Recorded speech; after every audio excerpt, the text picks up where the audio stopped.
Welcome! My name is Amanda DiCardi, and today we're going to talk about effective uses of formative assessment strategies in blended learning and distance education. By the end of today's lesson, you'll be able to define formative assessment and identify several synchronous and asynchronous techniques to use with distance education. Additionally, you will demonstrate your knowledge in metacognition skills by posting to a class blog, displaying knowledge of a formative assessment technique. Let's begin with why facilitators of learning should use formative assessment strategies in their distance education classes. According to Shepard, formative assessment embodies the potential for formative and process-oriented ways to help the learner in his or her own development of reflected and well-reasoned knowledge. Additionally, formative assessment in distance education provides the facilitator of learning possibilities to assess aspects of learning that have proved to be more difficult using more conventional methods. Providing developmental feedback seems to be twofold, as it individualizes assessment, yet it also provides for a collaborative setting to enhance the learning experience. Peer assessment is a cornerstone of formative assessment strategies and can be incorporated into many of the 21st century resources available for the distance education class. Let's begin by taking a look at the asynchronous technique of Voicethread. This Web 2.0 application is said to make possible for the students to create conversations or threads around media, using media itself and enhancing students' meaning-making process, according to Olafson, Lindberg, and Stodberg. An example of this is Dr. Robert Marzanos discussing the most recent book on his formative assessment ideas.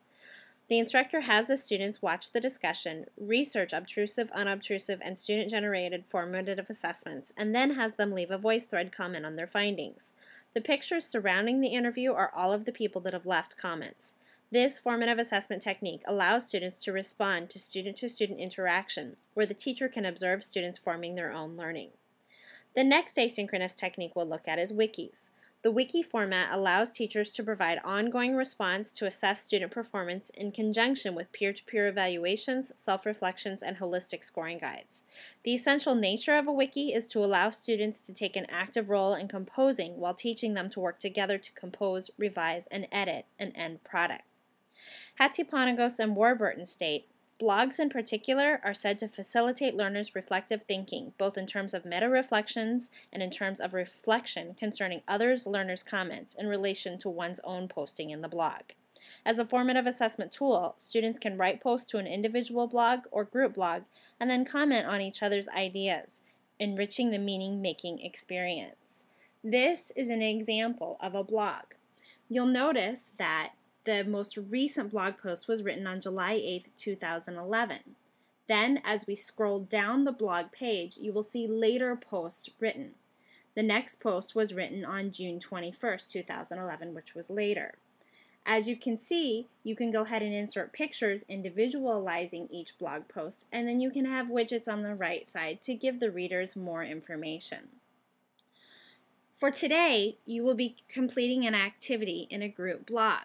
You will go ahead and go to amandadcardi.com/nsuedd/wp-admin. I'm going to give you directions on how to do this activity now. You can also download them in PDF format in the next section of this Moodle course. You'll go to this website and then you'll log in with your username and password. Your username is your first initial, last name, and the password is NSUEDD 2011 exclamation point. Please pay attention to the upper and lowercase letters as it does make a difference. After you log into the course, you will be at the dashboard. Look at the dashboard and look to the left side of the screen and select the word Posts. Then you'll select Add New under Posts.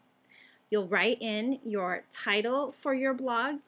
You can go ahead and respond to one of the two prompts that we give you in the next section. You'll write your brief post, and then on the right-hand side of the screen, you'll select the word Publish. This will publish your post to the blog. You'll now want to get back to the blog itself, so look to the top of the screen and look for NSUEDD 7007 and click on that link.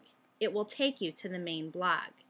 You can then scroll down and see the various blog posts written by your classmates. We'll want you to respond to at least one of your classmates. Select the bubble on the right-hand side. It will turn blue, and then you'll be able to leave a comment. Please write a brief response to your classmates, and then scroll down to the bottom of the page and select Post Comment.